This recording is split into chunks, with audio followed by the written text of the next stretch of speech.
Overcoming nervousness in communication. Feeling nervous before a presentation?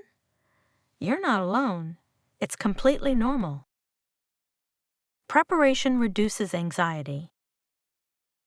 Preparation is key to managing that anxiety. Research shows that prepared speakers can reduce their nervousness significantly. Know your audience. Understanding your audience is crucial. Tailoring your message to their interests boosts engagement and effectiveness. Know your audience. Organizing your material helps achieve your speech's purpose. A clear structure keeps your audience engaged and informed. Adapt to audience feedback. Watch for audience feedback during your speech. Adapting your message based on their reactions can enhance understanding. Be authentic and relatable. Let your personality shine through.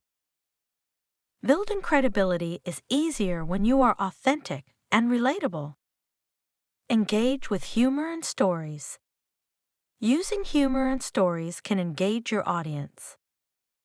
A well-placed joke or anecdote can make your message memorable. Use an outline, not a script. Avoid reading directly from a script. An outline allows for flexibility and a more natural delivery. Use gestures effectively. Effective voice and hand gestures can enhance your message. Avoid nervous habits. Instead, use gestures to emphasize key points. Start with a strong attention grabber to captivate your audience. And remember to conclude with something memorable that resonates.